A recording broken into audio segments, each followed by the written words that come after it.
Hello friends, in this video I am going to demonstrate the technique of marking flap edge and relifting a flap in which LASIK was done 17 years back.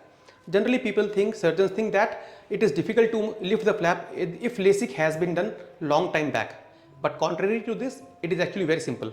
So what we need to do is, we need to first find out the flap edge on a slit lamp. Let me tell you, it is not easy to find flap under the operating microscope. So on a slit lamp we need to mark the flap edge, and that technique I am going to demonstrate now, and after that I will be demonstrating how to lift the flap, taking care that there is no damage to the epithelium. So let us first see how to mark the flap edge. To identify the flap, first of all, we need to put fluorescent dye in the fornix. Fluorescent dye will help in picking up the flap edge more clearly.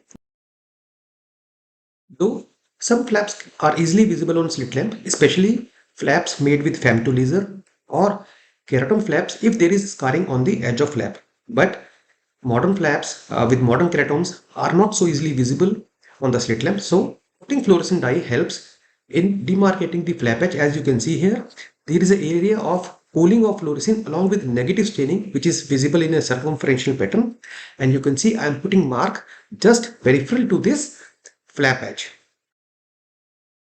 It is important to ensure that there is no mark over the flap or its edge, because GV paint itself may cause erosion of epithelium, which may subsequently cause more symptoms or irritation to the patient and may also induce deep lamellar keratitis. Since we have demarcated flap edge, even in the normal light, you can see very faintly there is a line which is circumferential in pattern, which is indicative of flap edge, as you can see here.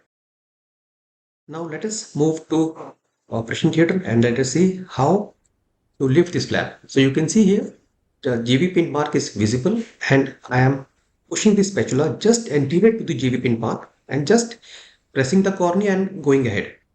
And you can see the spatula has automatically negotiated with the interface of the flap, and flap has been lifted so easily, and I am able to lift the whole flap gradually, because I'm not sure whether it is nasally hinge flap or superiorly hinge flap. So I'm going gradually, and once I'm sure that nasal cut is also there, now I'm sure that the hinge is definitely superiorly. I've lifted the flap and now I'm putting the laser.